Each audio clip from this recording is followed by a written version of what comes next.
आता जमा करताना हरिकेन आता मात्र शेवटचा चेंडू सत्तावीस शेष त्या सामनाकार येतो भार्गव हा उंच पुरा हा असा खेळाडू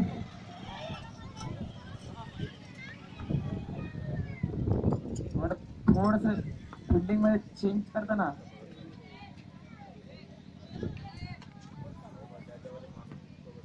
शेवटचा चेंडू भार्गवसाठी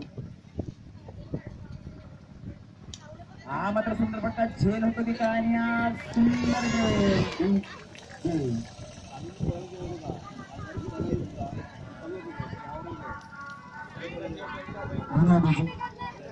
तर आरसचे कसरी जिल्हा भौतिक मंडळाचे सदस्य व आपल्या समाजाचे सामाजिक कार्यकर्ते म्हणजे स्वप्नीलजी रिजाई आपल्याकडे आलेले आहेत। मी उच्च हवामान मंडळाचे अध्यक्ष नागेश नाईक यांना विनंती करेन की त्यांच्याकडून भारत मातेची ही असलेली प्रतिमा ही त्यांना गिफ्ट केली जाते। आणि नागेश नाईकला विनंती करेन की स्वप्नीलजी डिझाईन करून ही प्रकृती घ्यायच्या भारत मातेचं चित्र असलेलं ही प्रतिमा आपल्यापर्यंत येत आहे। तुमचे कॅमेरामॅन नचिकेत बच्चू त्यांनी कृपया आपल्या हे क्षणचित्र घ्यायचे।